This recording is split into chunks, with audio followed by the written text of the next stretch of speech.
আপোনালোকে গম পালেই যে আজি মই নতুনকৈ দায়িত্বভাৰ গ্ৰহণ কৰিছোঁ আৰু ৰাজ্যিক নেতৃত্বই মোকে নিৰ্বাচন কৰি উলিয়ালে আৰু হয়তো চাগে দলে দেখিছে দলৰ কামখিনি ন্যায়কৈ যেনেধৰণে বিগত সমস্যাত কৰি আছোঁ আৰু ভৱিষ্যতে যাতে কৰি যাব পাৰোঁ তাৰে ধাৰণা কৰি পেলাই মোৰ ওপৰতে নগাঁও জিলাৰ দৰে সন্মানীয় এখন জিলাৰ ভাৰতীয় জনতা পাৰ্টি এই গুৰু দায়িত্ব অৰ্পণ কৰিছে। গতিকে ৰাজ্যিক নেতৃত্বলৈ মই মোৰ ফালৰ পৰা ৰঞ্জিত বুদলৈ হিচাপে সভাপতি হিচাপে নহয় ৰঞ্জিত বুদলৈ হিচাপে তেখেত নেতৃবৃন্দলৈ মই অশেষ ধন্যবাদ জ্ঞাপন কৰিছোঁ।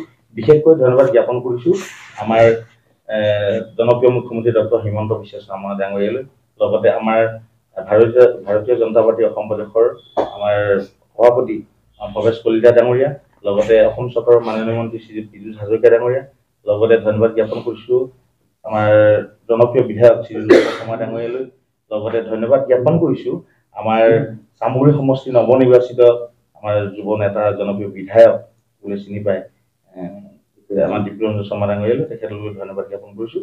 লগতে আজি যিজন ব্যক্তিয়ে মোক ইমান দিনে আঙুলিয়াই মানে আগবঢ়াই নিছিলে আমাৰ জিলাৰ সভাপতি সদ্য বিদায়ী সভাপতি আমাৰ অভিজিত কুমাৰ নাথ ডাঙৰীয়া, তেখেতকো ধন্যবাদ জ্ঞাপন কৰিছোঁ আৰু সমূহ কাৰ্যকৰ্তালৈ মই ধন্যবাদ জ্ঞাপন কৰিছোঁ। কাৰণ এইসকল ব্যক্তিয়ে মোক নিৰ্বাচন কৰি উলিয়াইছে, কিন্তু মোৰ মৰমৰ কাৰণে যিসকল কাৰ্যকৰ্তা মৰমৰ কাৰণে আজি স্থান পাবলৈ মই সক্ষম হৈছোঁ, সেইসকল কাৰ্যকৰ্তালৈ মোৰ এই স্থানৰ পৰাই মোৰ এই নগাঁও জিলাৰ এই মুখ্য কাৰ্যালয়ৰ পৰাই অশেষ ধন্যবাদ জ্ঞাপন কৰিছোঁ।